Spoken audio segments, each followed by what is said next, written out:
Hey, coach, are you always looking for a way to give your team a competitive advantage? Let me introduce you to Winning Edge Performance Analytics. Our technology captures comprehensive game data using your terminology and provides you with in-game analytics. In real time, you're able to quickly assess your opponent's tendencies and perform self-scout on the sidelines. Winning Edge is designed to help you spot more opportunities during the game so that you're not left wishing you'd noticed something during film review. Plus, Winning Edge automates film tagging, so you can say goodbye to hours of manually tagging over the weekend and get more time with your family. Our product is also budget friendly for programs of any size. And as a Coaching 101 listener, you'll get a 20% discount off your first year with promo code 20 off Coaching 101. All one word, no spaces. If more family time and more wins sound good, visit winningedgeperformanceanalytics.com to schedule a demo. We'll help get your team the advantage that you're looking for. This podcast is powered by Team Builder Practice. Team Builder Practice is all the things you love about Team Builder's OG strength and conditioning software, but for football coaches. Keep practice plans in one central location, stay organized, and share plans with your whole staff with our software, designed with the football coach in mind. Team Builder Practice is offering a 30-day free trial to all listeners with the code COACH101. Head to teambuilder.com/practice to start your trial today. Football made simple. Become great at your craft by finding ways to make it simple for those around you. This is the Coaching 101 podcast hosted by Find a Way Productions with your co-host, Daniel Chamberlain and Kenny Simpson.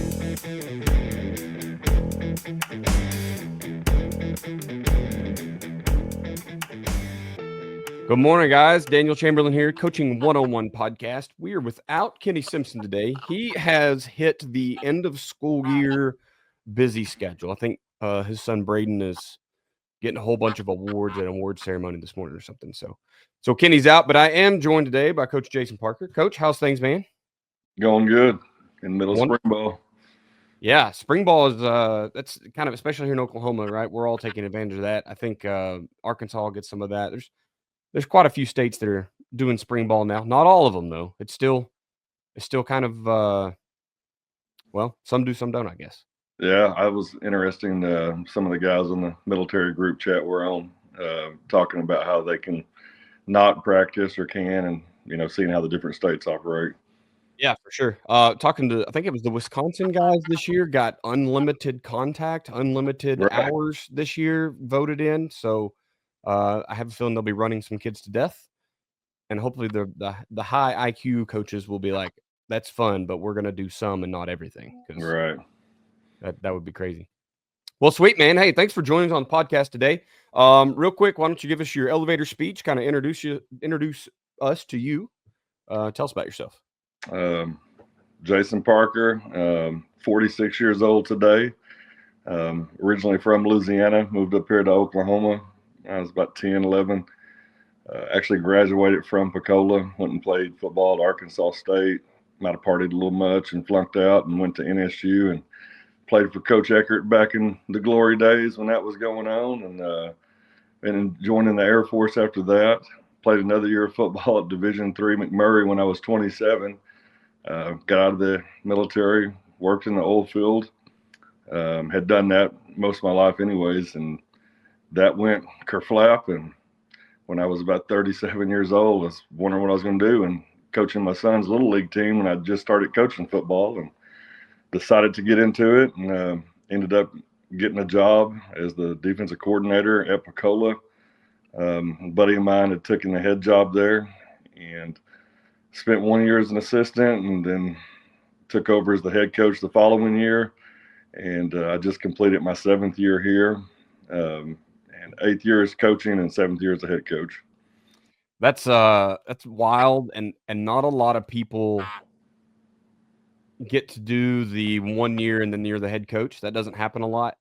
I feel like with us military guys, it is a little bit easier because we're already people managers. We already manage time and resources, which is all head coaching is, really. I mean, I guess if you're a coordinator still, you got to call plays on Friday night, but right. If you're not, if you hire those guys and let them do their job, then I mean, you're just managing people. So we get kind of a shortcut into life, I guess, or cheat code, if you want to say it that way, about doing the job, but not everyone gets that chance. Absolutely. I mean, looking back on it, I was completely not qualified with just what I knew as far as football wise. I really learned on the go. I mean, I've always been a really charismatic guy, bring a lot of energy, and so, that helped out a lot with connecting with the kids and with training and different things like that. And so, I got really blessed to get with a few guys that knew what they were doing and learn from them. Yeah, for sure. Tell me about that getting back into college football after joining the military, because I got a little taste of that as well. And yeah, I was after I'd been in a couple of years, I had a year eligibility left, and I was serious when I played ball in college, but I was very serious about partying as well, and so I kind of wanted to, just give it a whirl. And my commander just said, "Well, I'll tell you what, go to school full time, and if you do well, then we'll see." So I did, made straight A's, and so they ended up, I started going to work. I was a C-130 crew chief at Dice Air Force Base in Abilene, and I worked in the ISO dock, so I wasn't flying. And I went and talked to the coach at McMurray, who actually had coached with my linebacker coach at Arkansas State back in the day.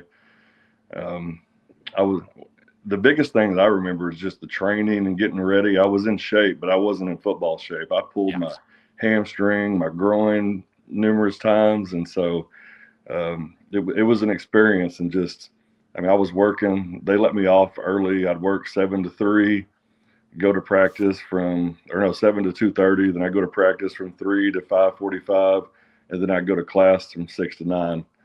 That's a full schedule right there. Yeah. And I mean, beforehand, barely making the grades, and I ended up pulling a 3.5 GPA while I was doing that, and was one of the team captains all conference, and got a NFL regional combine invite. But those days were well past me. I was, it was cool to get it, but it wasn't happening. Our paths aren't too different, and I'm sure that a lot of military coaches kind of feel this, like they get the same path. But I came home from Iraq, I think it was. Yeah, and I tried to walk on at East Central University over in Ada. Mm-hmm. And I mean, I played 1 year, but I had no football IQ. I didn't know what I was doing. The DC was like, "Please just go away." And the head coach was like, "I would take 22 more of you. Like, sign them up tomorrow." So I was all over the place, man. But the partying was it was a little too strong. And just trying to do both. I mean, football's tough, but being football and military was just it wasn't going to happen at that time for me. So, right. At least you made something of it, man. I couldn't even do that. It was fun though, but I quickly realized, like, hey, these 18, 19-year-old kids, they're in fast forward compared to me. I came back and I was not, like you said, being in football shape. The strength was gone. Everything was gone. So yeah, the first game. First game we played. I don't even think the school has. It was a D3 school at the time, and I don't even think they have football anymore. Menlo Park, right by San Francisco, and we played that first game, and it's 79 degrees there, no humidity. I had a great game, and I thought, man, I guess I am in pretty good shape. And we play in Sherman, Texas the next week, and it's like 100 degrees, and I just remember every time we took a timeout, I'm falling on the ground and pouring water all over myself. And that humidity, as I thought it was. Yeah, it's the killer. Humidity's not fun. No. Well, I'll tell you what, Coach, real quick, man, I'm gonna get this quote of the week out of the way, and then we'll get through our ad stuff, and then we'll get right back in the conversation. Quote of the week is from Simon Sinek. It's leadership is not about being in charge. It is about taking care of those in your charge. And I think that one works really well for us, both being military guys. I'm sure that in your time you found some kind of leadership in the military, because I feel like they really start trying to instill that pretty early. And I found that perfectly translated over to football as well. It's not about just being the guy giving orders. It's about taking care of it. And Kenny's real big on talking about, what is a coach? A coach is something that takes you from the place you are to the place you want to be. That's the old definition of what a coach was. And here we are still using the word all these years later, and honestly should be doing that exact same job. So I thought that was a pretty good quote to get the show started. I guess real quick, we'll go to our ads. You guys are listening. Tune in these ads. There's a bunch of new ones this season here in season 6. Hope that you guys are listening and checking out some of those products. We'll be right back with you.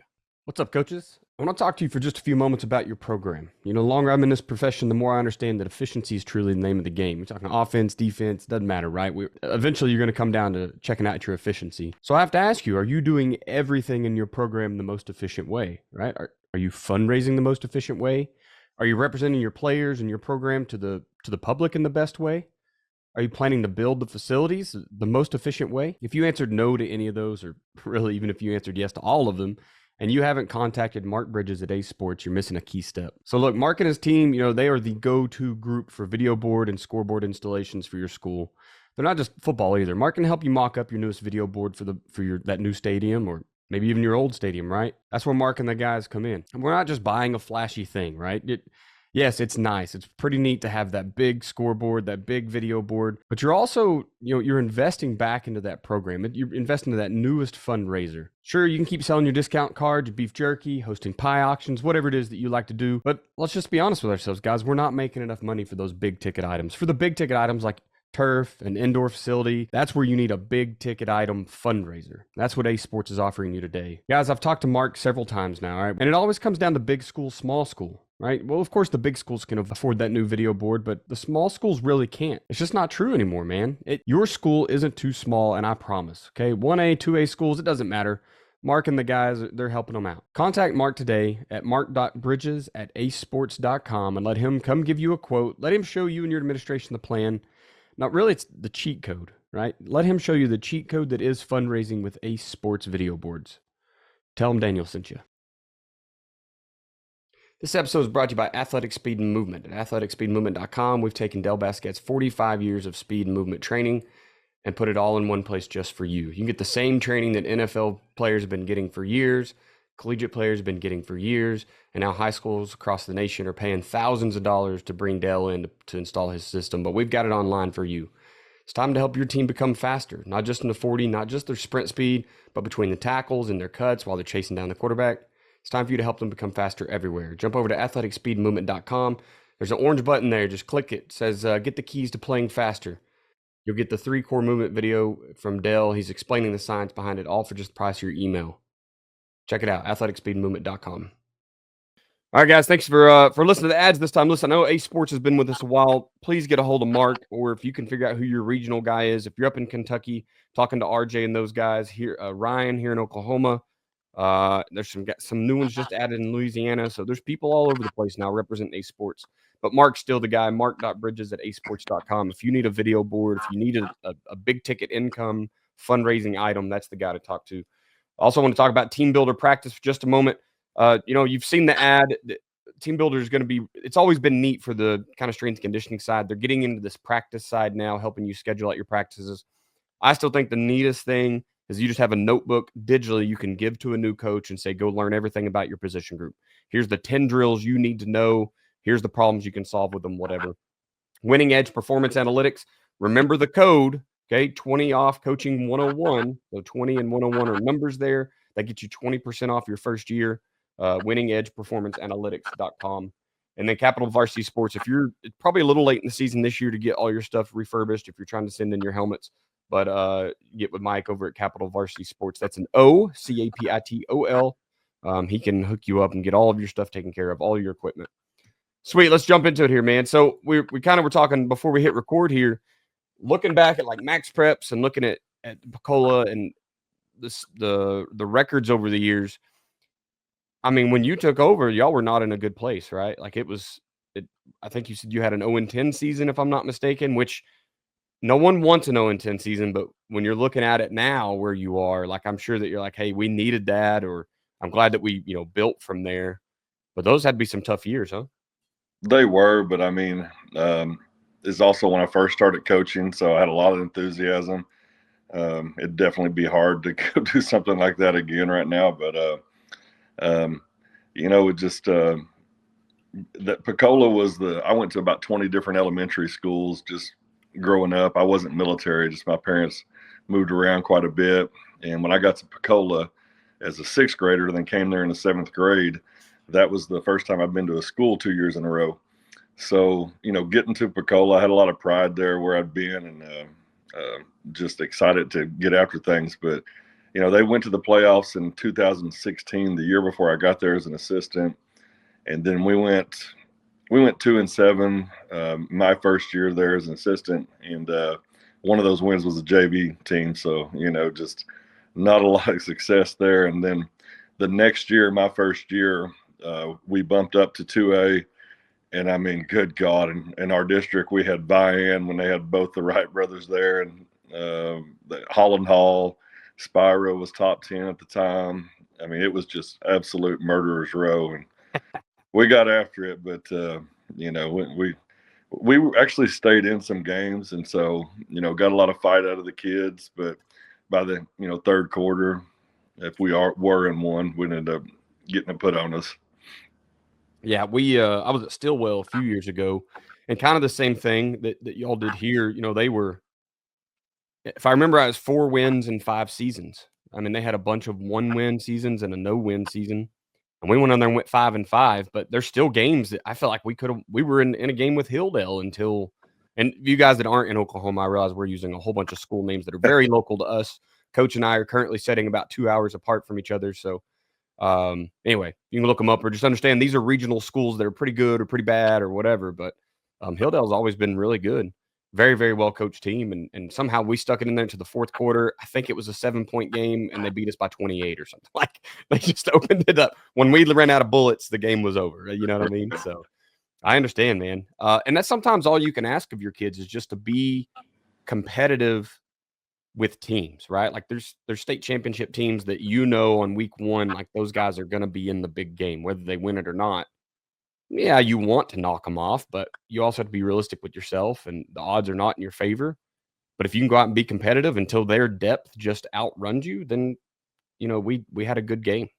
Right, and I honestly was not honest with myself probably the first 3 years because. I'm looking at it more of what I could do, just looking back as a player. And, I get out there at the game and it's just like, I know objectively what things look like, but just inside of me, I couldn't accept that. But by the time it was about 50-60 to nothing, you start accepting it at that point. Yeah. Yeah. There's a certain amount of touchdowns better than you that you just have to go. We just going to go out there and give them everything we got and understand. If a team's 3 or 4 touchdowns better than you, you're not winning that game anyway. You just don't have the horses they do, and they're going to win it every time. So, I mean, you're not going to forfeit those, but you've got to be realistic with yourself. And I've even got point like I want to be realistic with the kids. I understand you got to talk to them about having a fighter's chance, and there's always something. There's always a chance to go out there and pull an upset, but you better play the perfect game. And even then, sometimes it's not enough. Right. Well, looking through your record, man, it was really neat to see. And I'm sure once again in the journey, it probably didn't feel that way at the time, but you're adding, I mean, y'all went from 2-7 or 2-8 to like a 6-win team. And then you just slowly added a win every year, which is kind of, I think it's what we all expect to happen when we take over a program. But we know that like sometimes that 6 wins came from a really good player and he's going to graduate. You're going to lose him at some point. So how have you maintained that momentum and that success gaining year after year when you're rolling over your roster all the time? For us, we just had a lot of kids that came up through the program. We have had a number of kids transfer in here. We're right on the border of Fort Smith, Arkansas, and then just with opening up. One thing we decided, when I say we, just me and kind of the guys that started this, after my first couple of years there, the first year we made the playoffs, the only coach we had left was me. And I went and talked to our super, and he wasn't going to hire anybody. And I said, well, I need to at least get some lay coaches, and asked if I could do it out of the quarterback club fund. And yeah, I said, no, we need some money. And so I got to get some lay coaches on staff, and those guys helped me out tremendously. And so Terry Smith that ran our defense, who had coached D1 baseball, that guy had been with me from the beginning. And, we got out there, got after it. And one of the things that we did was we really promoted our kids. helped them out. We put a big emphasis on trying to get kids to the next level if that's what we want to do. If we got kids that are better suited to go into a trade or something like that, we do that as well. But we've just made it very attractive to come over here. Like, you're going to have opportunity to play college football if you come here, because we're going to work hard for you to do that. And, when you just put everything out there on social media that you're doing, parents see that, they want that for their kids see that, they want it. And so I think the biggest thing that I could say that's kept us going, where we keep getting, we have the kids that we're able to keep competing at a really high level, is we worked hard for our kids, and people want to be a part of that program. So you talk about this open transfer. Has that hurt or helped your program with Oklahoma going to the one-time transfer? Oh, we haven't had a ton of kids, and we've had a few here and there, but it's helped us. Hasn't hurt us at all. Yeah, I know sometimes these smaller schools, man, it with the big schools always out there, right? Especially, so I work more with the Tulsa area, and so it's like, man, it's like Verdigris, I think, took a real big hit over the last few years, because those kids are like, their parents can take them to the bigger, more established programs. I know Coach Morrissey's taken over at Verdigris this year, and I hope that he can like kind of lock that down and keep the talent home. But some of these these smaller schools definitely do get fleeced from year to year. So I mean, a good thing, I guess, is that you're the big program in your area, not necessarily in size, but in stature, if you will. You've like you said, you're pushing kids to the next level. You've got the success now, so that's good. Absolutely. We've had, I say, in the last 4 years, and I mean, anywhere from NAI to Power 4, we've had over 250 offers with our kids. And, that's off of a roster of 38 to 45 kids max. So, we keep pushing that, and, kids see it. And like I said, I mean, people find it attractive and want to be a part of what's going on here. So tell me about that. Let's chase that rabbit for a minute. I know that there's some other coaches that are listening this morning that are trying to start a rebuild at their program. So what is that? Where did you find a format, or how did you build it so that kids are getting recruited and actually going to play college ball? I've had a desire for it since I was a kid, just getting recruited, and I would have liked, to have known more, or just if it could have been better. And so for myself, and so I've wanted to help kids out with that. I mean, not just my kids, I've helped out kids from all around this area, Fort Smith, Greenwood, all of the towns, Poto, Heebner, Spiro, any of these kids that, like, if I know their parents or something, they reached out to me, I'll help them out as far as getting recruited, get their film out there, and any coaches I know. A lot of hard work. Number one, putting my kids out there, the things that they've done and have done good. I put it out on social media. They bust their butt for me, put their bodies on the line every day. The least I can do is, give them their credits and, help them get seen. And whether that's just by family members and people in the community, or, that's on a bigger platform like Twitter, where coaches are seeing it as well. So that's been huge. And then just once I learned, kind of how the recruiting game was working with Twitter now, X, excuse me. But right. We call it Twitter all the time. Yeah, some people call it Twitter, I call it X. But anyways, just getting in the DMs of coaches, sending film out, educating my kids on what they're supposed to do. This new rule we have now kind of messed some of that up, because you can't contact your kids unless they're on the same phone with their parents and stuff, and you text them. And I get what it's for, but for coaches, it's just ridiculous. I mean, because my kids will get a message back from a coach that says, "Hey, how are you doing today, Jimmy?" And they would screenshot it and send it back like, "What do I say, coach?" I'm like, "Tell me how you feel, man." But they get nervous about it and stuff, so I help them out, and like just responding and things like that. So that's a big part of it. Is just I kind of did the numbers on how much film I'd sent out, and I mean, it's just over 10,000 over probably 5 years. I mean, just all over the country. And that's really allowed me to see how much good football there is all over this nation. I mean, at every level, you just really have no idea what kind of great cultures and programs there are in D3, NAI, D2, or whatever. It could be in North Dakota or Maine or Arizona. They're all over the place. Yeah, that mentorship or that guidance of like just how to communicate with adults, I feel like is missed a lot of times, and I honestly see it in like Twitter posts, right? When kids share and it's all just like cookie cutter messaging now. After talking to so and so, I'm glad to receive an offer, and that's a little bit bland, but it's better than a kid that has no idea what to say, just posting their words, right? It'd just be word salad. So, I think it's neat that you're kind of mentoring them through. I don't, that rules, it's so weird. It went into effect last year, if I'm not mistaken. Yes. And it does make it strange. Like I get it. It feels like it's a money grab for those people that already owned a messaging service to, incorporate that. Whatever. I hadn't thought about that, but I don't doubt it. Yeah.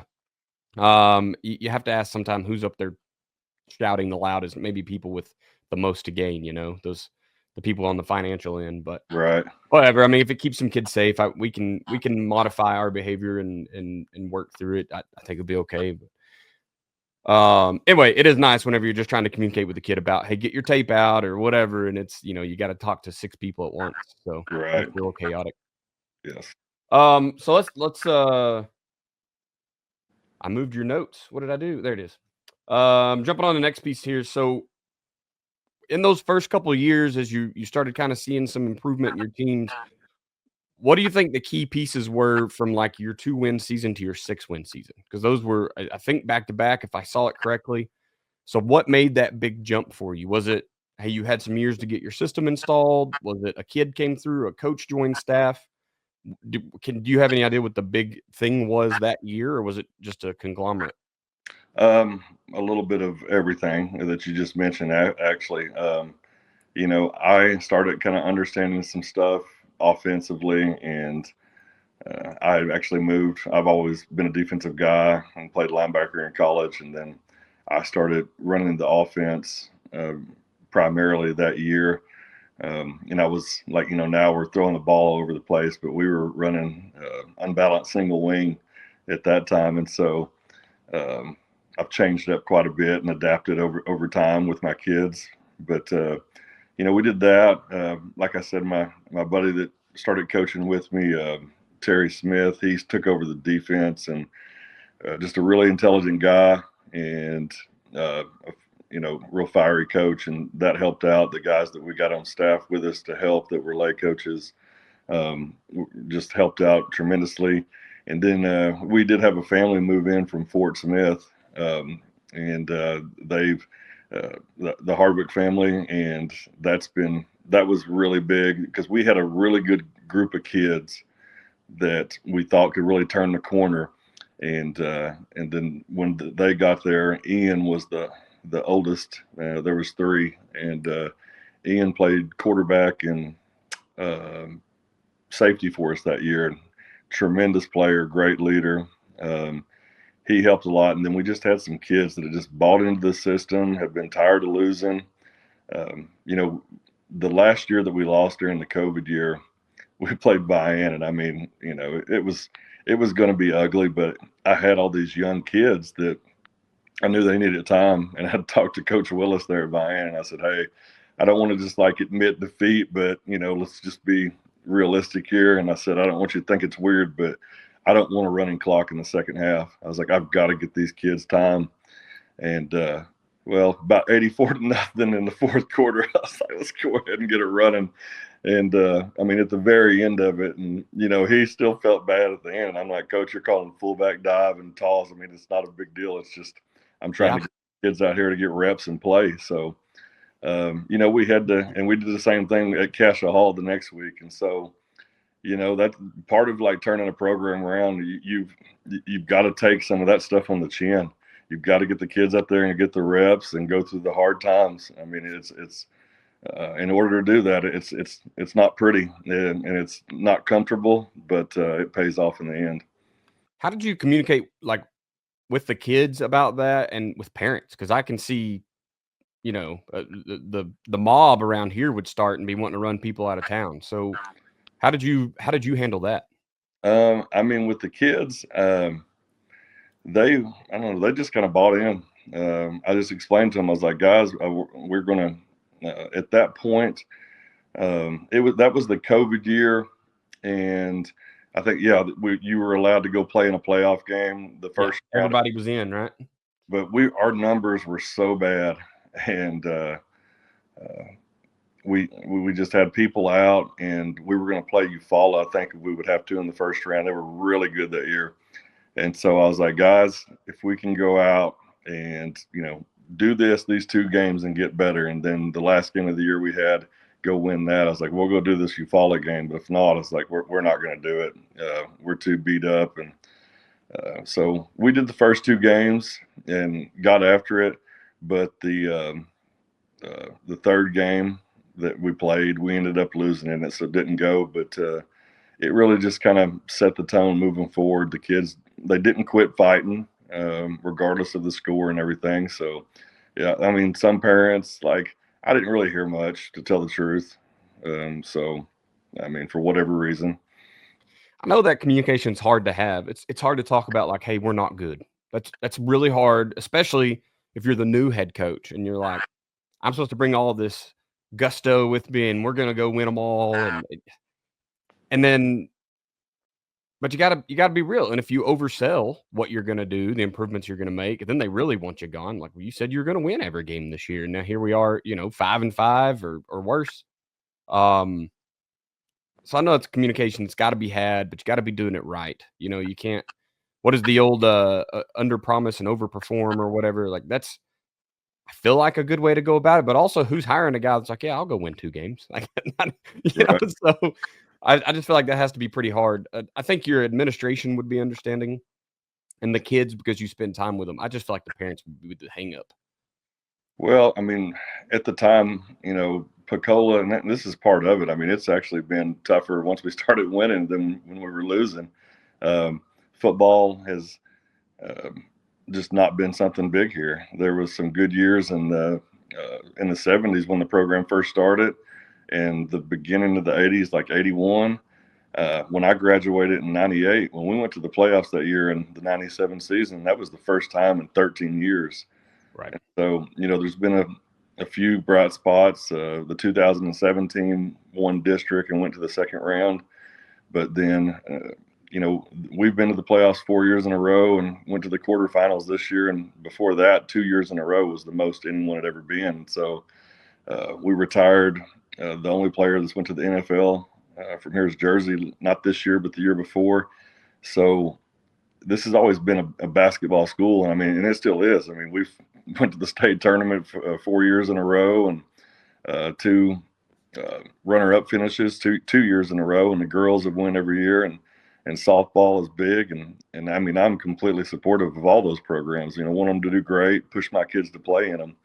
But, football's always just kind of been like, if we're good, we're good. But if we're bad, as long as little Johnny's out there playing and maybe he scores a touchdown or something. And so I think that it was kind of the perfect storm for me, being somebody that's from here.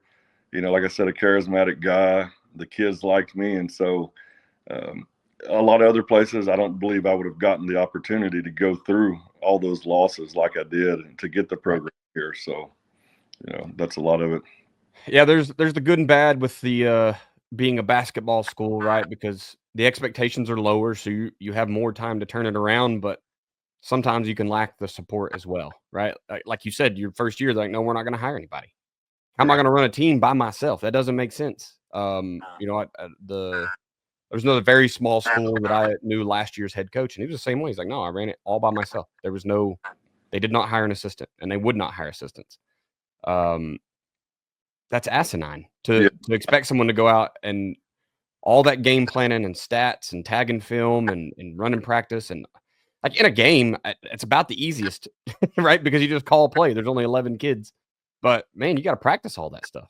Yeah. And I'm telling you, like, I was the only cut, like I said, and I don't want to make it sound like I'm cooler than I am, because the guys that helped me out with the lay coaching, I mean, man, I mean, just I would not have made it.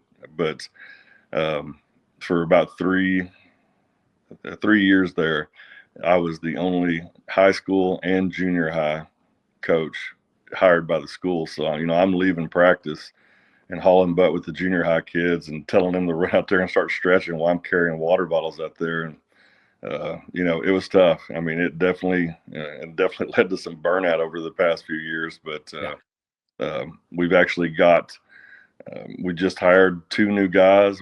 I got to hire my first assistant last year. And so I've got 3 people on staff now. I feel like I'm a real coach. I can tell people what to do. So that's kind of cool. I'm so glad we started the podcast with that quote. Right now. But, it's been wild, man. I mean, I don't even mind to say this, but just through the winning and stuff and, getting no support to the program through the previous administration, we caught wind. The guy was saying he was trying to make this a fall baseball school, but yeah, it didn't work out, buddy. Love to stick it to the man when he's trying to take your program away. Huh?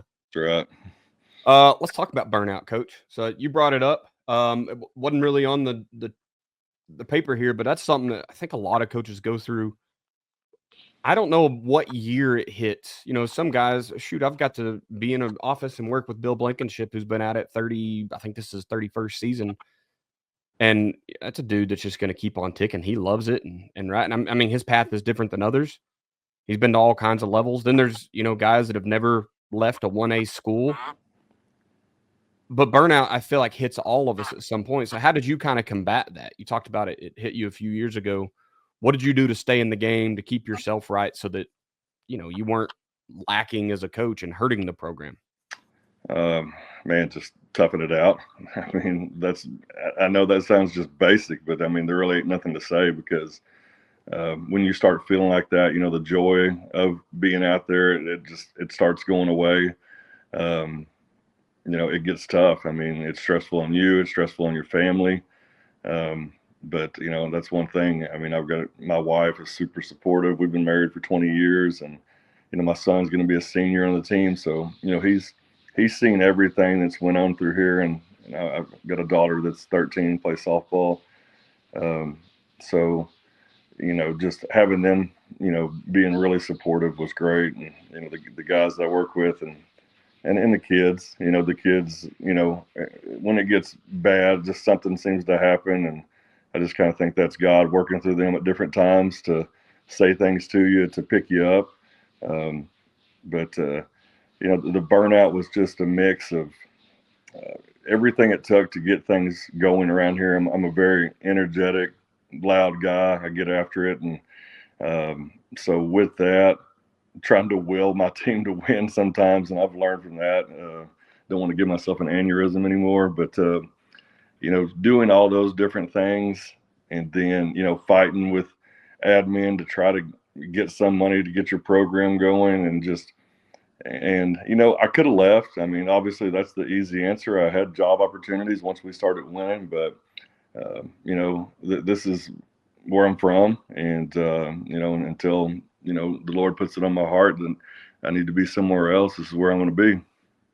That's awesome, man.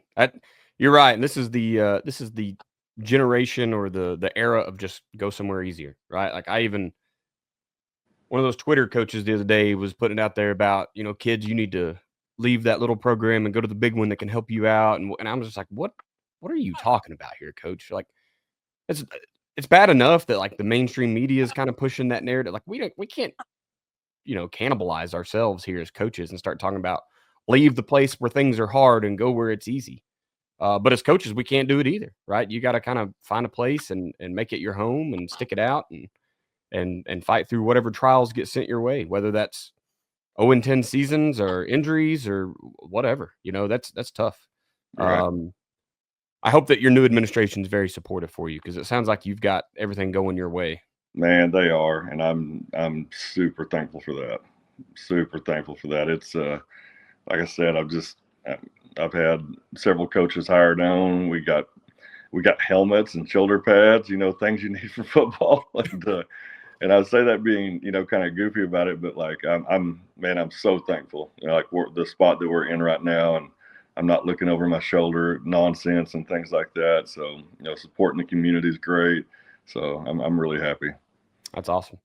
We'll get into the last part here, Coach. You've made your way to the top of the mountain, so to say. At least you're at the last base camp before you make the peak. So, what are you doing to stay there? What's the future of the Pensacola Indians football look like?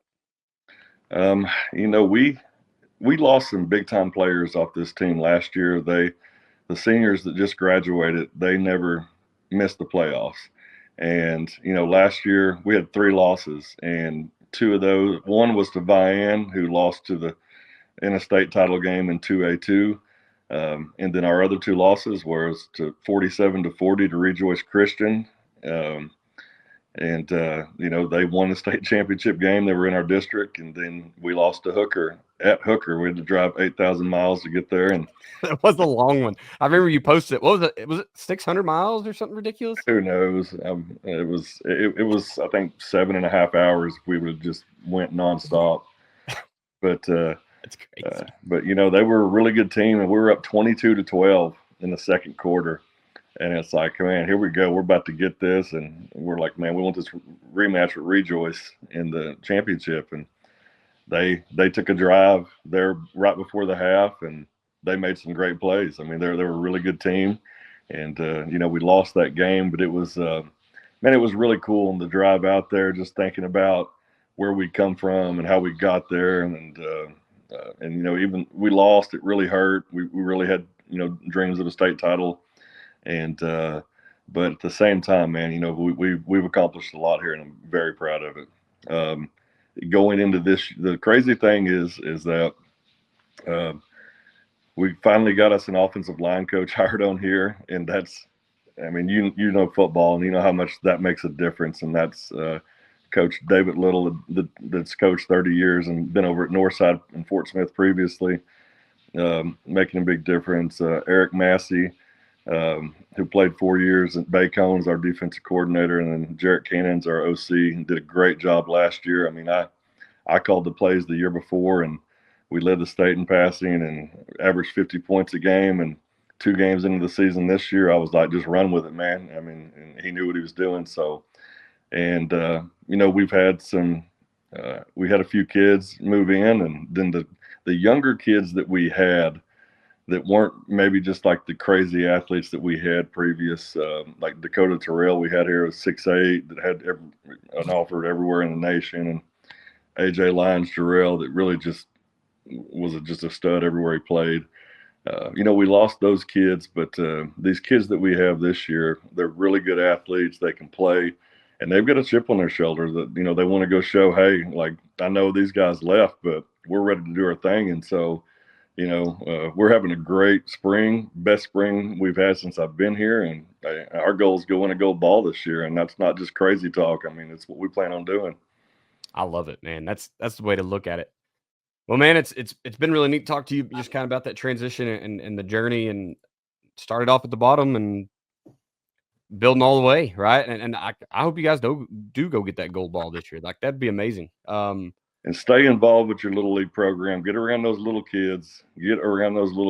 And get to know them, because if you're especially at a smaller school, if I could give advice to coaches, man, get to know those kids, because you're a hero to them. Get your players around them, and that's going to make it so much of a difference when they get older. Like our little kids now, we'll let them run us out on the field and things like that. So it's just not, they're going to be a high school football player when they get older. They're going to be a Pensacola football player, and that's a dream for them right now.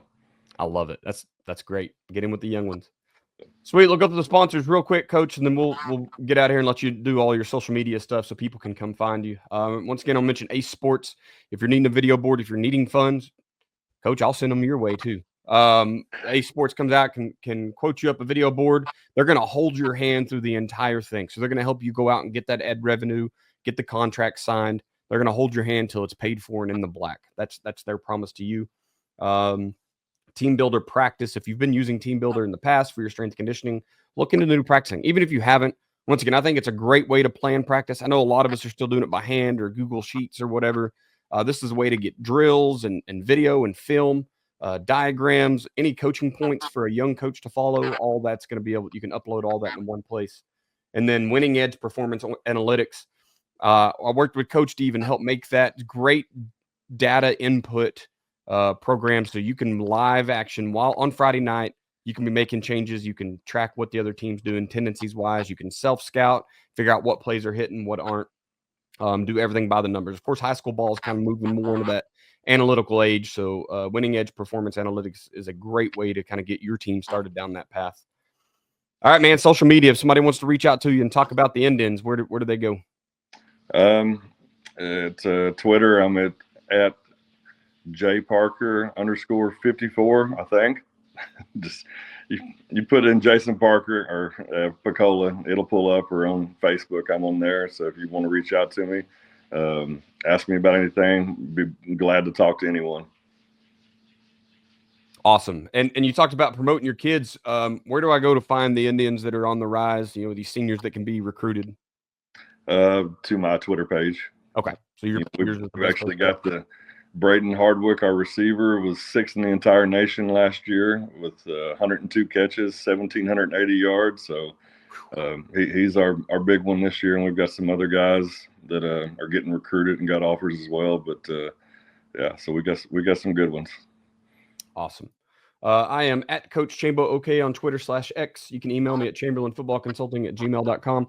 I want to push you over to the Patreon, patreon.com/chamberlainfootballconsulting for all of your needs. If it's making digital stuff, graphics, art, whatever you need to help your program succeed. And of course, I got the YouTube.